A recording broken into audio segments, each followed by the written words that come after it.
यशोमती मैया के नंद लाला। क्या हुआ अकलासुर, तुम्हारे पास राज्य को देने के लिए कोई सूचना नहीं है? सूचना तो अवश्य है महारानी, पर पहले महाराज के बारे में सूचना जानना चाहता हूँ मैं। अकलासुर, शिष्टाचार कहाँ है तुम्हारा? खड़े हो के वार्तालाप करो।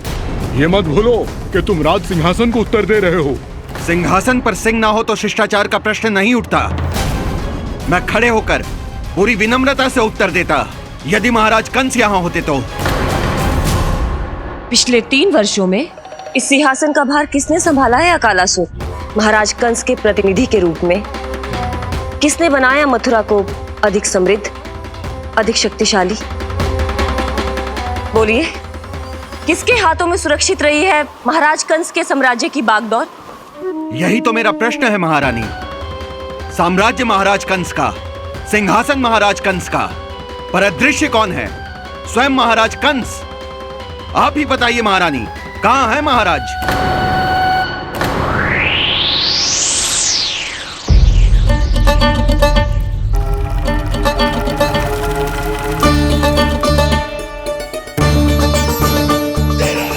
क्या तुम्हें ज्ञात नहीं है अकालासुर कि महाराज गहन तपस्या में है? अपने साम्राज्य और प्रजा के हित के लिए वो अपना कर्तव्य कर रहे हैं। राजा का पहला कर्तव्य उसकी प्रजा के प्रति होता है। पिछले 3 वर्षों से प्रजा ने उनको देखा तक नहीं है। न जाने वो जीवित हैं या... बस बस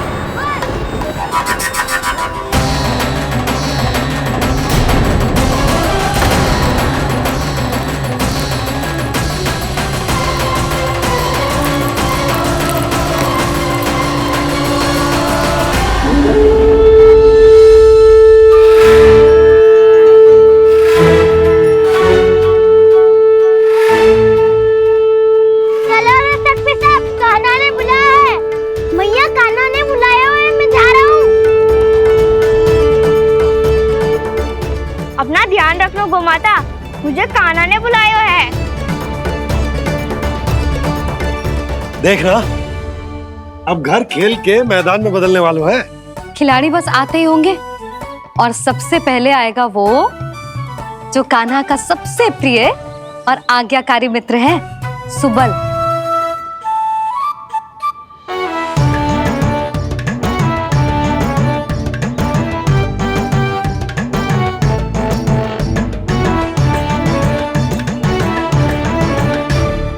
नारायण नारायण,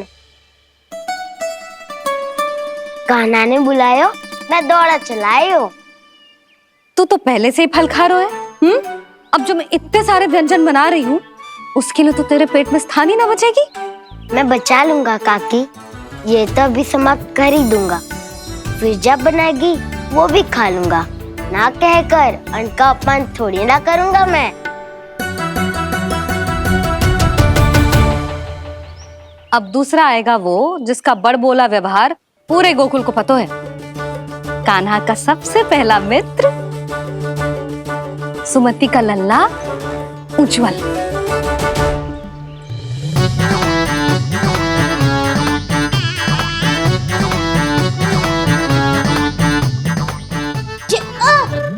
बच के।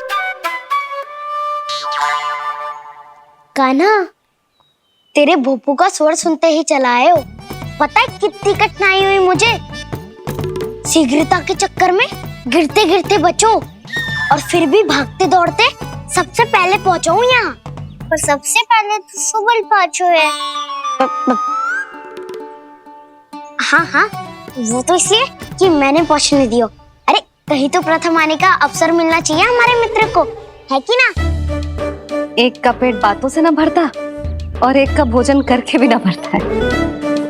पर सुबल, तू जो खातो है वो जातो कहाँ है? मेरा आकार बड़ा है ना, इसीलिए अधिक भोजन की आवश्यकता होती है। सुबल, तू चिंता मत ही कर, तेरा प्रिय व्यंजन बनाया हो मैंने, खीर चूरमा। अब देखना सब, अब आएगा वो जो बोलता तो है पर तनिक धीमी गति से, पर दौड़ता घोड़े की गति से है। कान्हा ने पुकार लगाए मेरे पाँव ने गति पाई। भाई वाह यशोदा, तुम्हें तो सब पता है, किसका व्यवहार कैसो है, किसे कौन सो व्यंजन पसंद है। मुझे तो ये भी पता है कि अगला कौन आएगो। अच्छा, तो बताओ कौन? अब आएगो गोकुल का सबसे बड़ा सत्यवादी, पूर्णा मौसी का पोता मधुमंगल।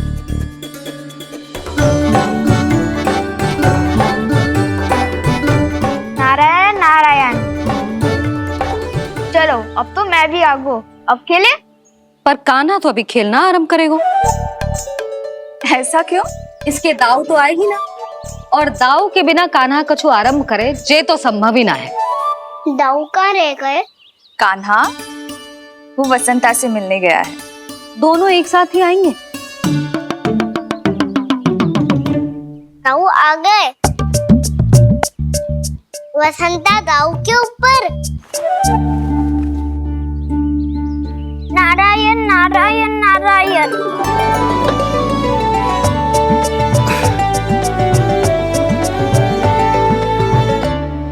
बलराम, बसंता को कंधे पे उठाने की क्या आवश्यकता थी?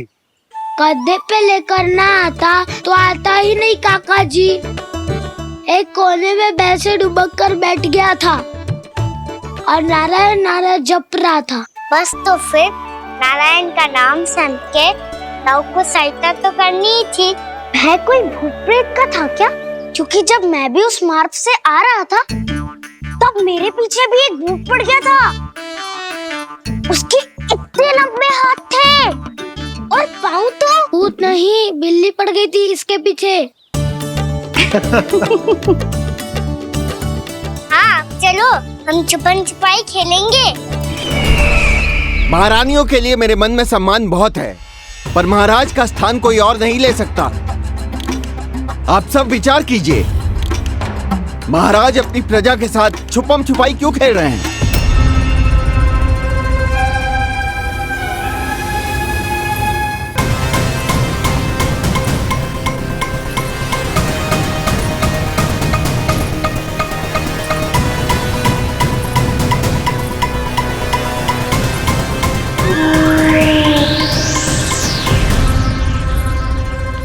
तुमने कहा था नए अस्त्र शस्त्र आ चुके हैं, दिखाओ।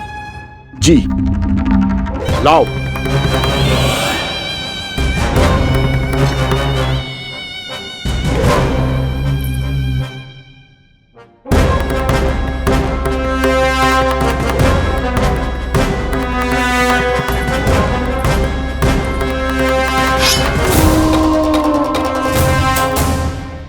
ऐसे तलवार का भय दिखाकर आप मुंह बंद करवा सकती हैं, पर मन में उपजे प्रश्न को आप नहीं रोक सकती।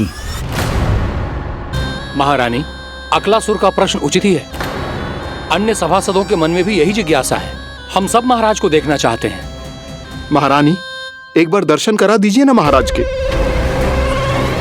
कहीं प्राप्ति को क्रोध आ गया तो इनकी जिज्ञासा प्राणों की आहुति ले लेगी। तो क्या चाहते हैं आप सब? कि महाराज की तपस्या भंग हो जाए? हम महाराज को साधना के बीच से उठा दें? क्योंकि आप सभी को उनसे मिलना है। जब तक युद्ध की स्थिति ना हो, तलवार मयान के भीतर ही अच्छी लगती है, और आवश्यकता ना हो तो जीभ मुंह के भीतर ही शोभा देती है।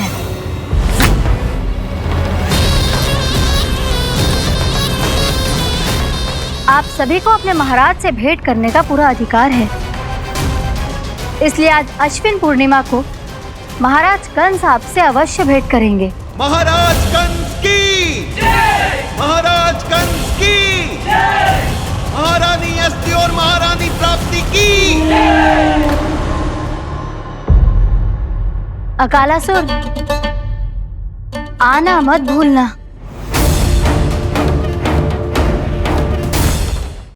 चलो अब हम भी अपना कार्य आरंभ करते हैं। हाँ जी चलो।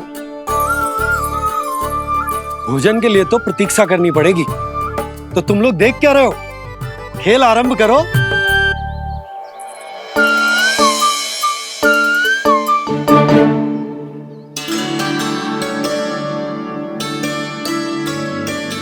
बोलो बोलो ना, कौन लेगो पहली दाव?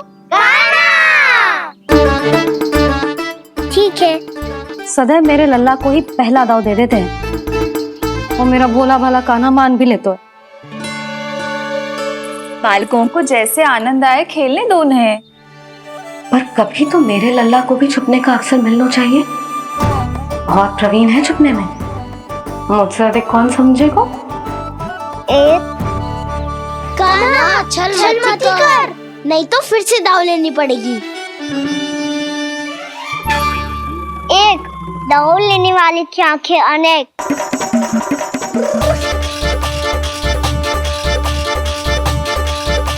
दो सिगरेट सिगरेट छुप लो।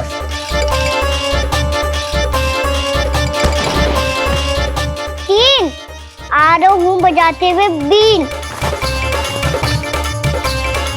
चार सब हो गए ना तैयार। पांच अब देखो कान्हा का नाच।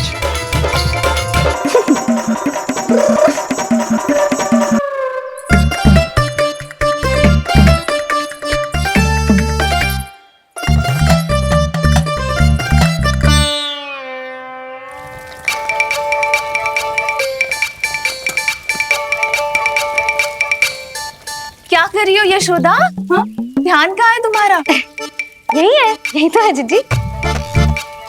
चल अधिक गिर गए हो ना, और आटा डाल देती हूँ। सारे बालक पेट भर के पूरियां खाएंगे। जो सेम छुपने पर पारंगत है, उससे कितनी देर छुपेंगे ये सब?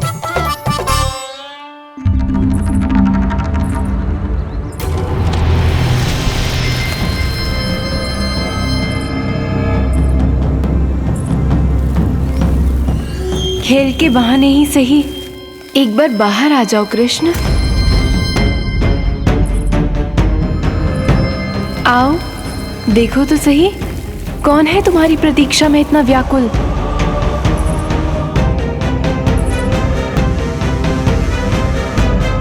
कान्हा, बाहर सबको छुपने से मना किया है मैंने। बाहर कोई ना छुपो है।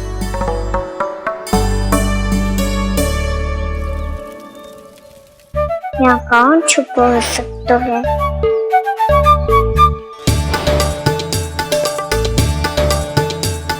मुझे पता है, भोजन बनते ही सबसे पहले कौन आएगा खाने? सुबल। द्वार के पीछे सुबल छुपा है।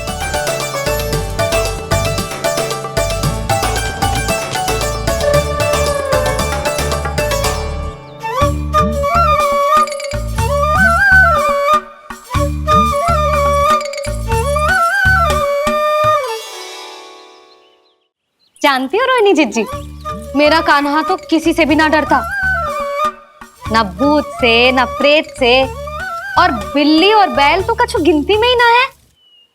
अवश्य मैया वसंता के बारे में संकेत दे रही है।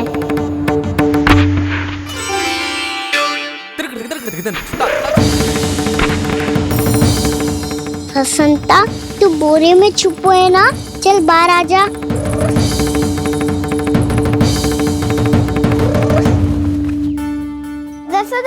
तुम्हारी सहायता कर रही है कान्हा। लो कर लो बात, मैं तो अपना कार्य कर रही हूँ। और तुम सब खेल रहे हो तो मैं तो भंडार कक्ष में भी नहीं जा रही।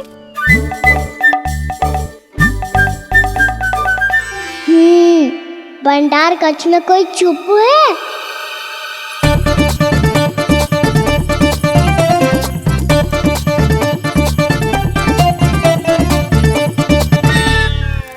ताई जी तुझको संकेत दे रही है। ये उचित ना है काकी जी। आप छल कर रही हो ताई जी। छल छल छल छल छल छल।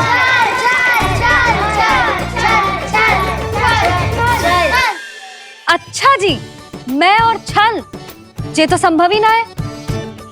आपने संकेत दियो है कान्हा को, खेल में इसकी सहायता करके छल क्यों है आपने? अच्छा, छल मैं करती हूँ? छल तो तुम सब करते हो मेरे लल्ला के साथ, उसे पहला दाव देके। ये अनुचित है ताई जी। ताई जी ने छल किया, ताई जी ने छल किया, ताई जी ने छल किया, ताई जी ने छल किया। मेरी मैया ने कोई छल ना किया।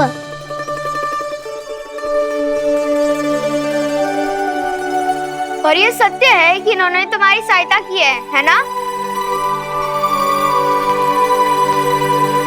तुम्हें ऐसा नहीं करना चाहिए था यशोदा। आपको बालकों के बीच में ना आना चाहिए जी। अरे मैं आ रहा हूँ बीच में? बालकों के खेल के बीच में तो तुम आ रही हो। उचित कहा। हाँ, ताऊ जी सही कह रहे हैं। ताऊ जी सही कह रहे हैं। देखो। ताऊ जी सही कह रहे हैं। मैं आई हूँ तुम लोगों के खेल के बीच में? हाँ। पक्की बात? हाँ। क्योंकि मैं तो स्वादिष्ट खीर, चूरमा और पूरियां बनाने जा रही हूँ तुम सबके लिए, वो भी माखन के साथ। मैया तो मुझसे भी अधिक चतुर है। अंतिम अवसर दे रही हूँ, बता दो, मैं बीच में आ रही थी? ना। मैंने छल करो क्या? ना।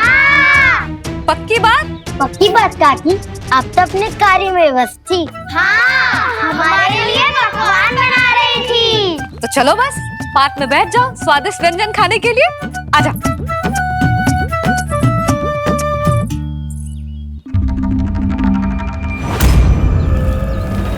एक बार तो बाहर आओ कृष्ण, अपनी पीड़ा तुम्हें देनी है मुझे, और तुमसे लेना है सुख। अपनी एकमात्र इच्छा पूरी करने का सुख।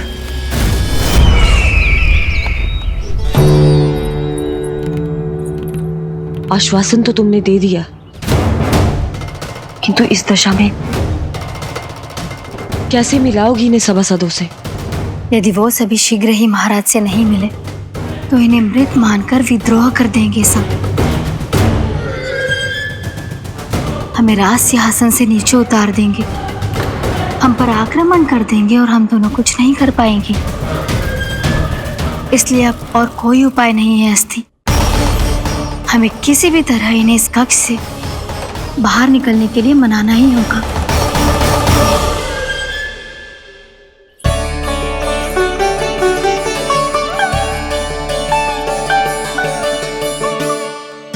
बलराम, कान्हा कहाँ है? मुझे ना पता काकी। यशोदा, होगा यही कहीं। देखना खीर चूरमा की गंध से कैसे अब भी दौड़ा चला आएगा। छे तो है पर गयो कहाँ? जीजी, आप इन सबको भोजन कराओ ना, मैं उसे ढूंढ के लाती हूँ। आ जाओ, आओ और पास आओ कृष्ण, आ जाओ। आओ कृष्ण, आओ, आ जाओ।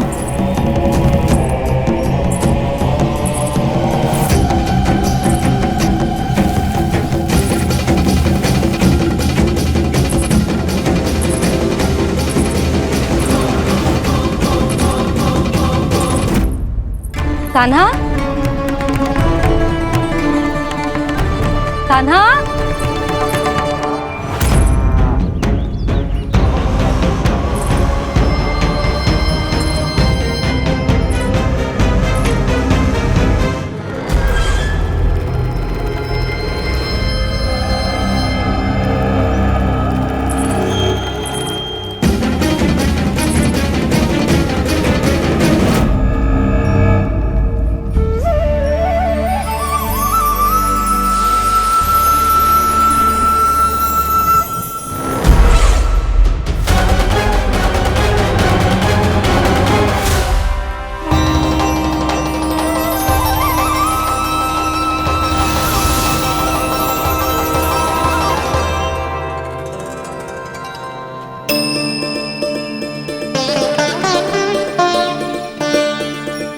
कृष्ण, मेरे प्रभु, मेरे कान्हा, आज तुमने मेरी वर्षों की इच्छा पूरी कर दी। मैं तरस रही थी तुम्हारे चरण स्पर्श के लिए। इतनी लंबी प्रतीक्षा कराने के लिए मैं क्षमा चाहता हूँ भूत देवी। बताइए मैं ऐसा क्या करूँ जिससे इस फिल्म का प्रायश्चित हो पाए? जो चाहिए था वो तो आपने पहले ही दे दिया प्रभु। अब अपने चरण कमल मुझ पर रखकर आपने मुझे कृतार्थ कर दिया। पर मेरे पास आपको देने के लिए अपनी तुच्छ मिट्टी और कंकड़ के सिवा कुछ नहीं है। मैं आपको क्या उपहार दूं प्रभु? आप सभी प्राणियों को अपने ऊपर स्थान देती है देवी। कोई पापी हो या महात्मा किसी के साथ पक्षपात नहीं करती, इसलिए आपकी मिट्टी और कंकड़ तुच्छ नहीं है देवी। यदि आप मुझे कुछ उपहार देना चाहती हैं तो प्रेम और समर्पण के रूप में अपनी मिट्टी दीजिए। मैं आनंद से स्वीकार करूंगा।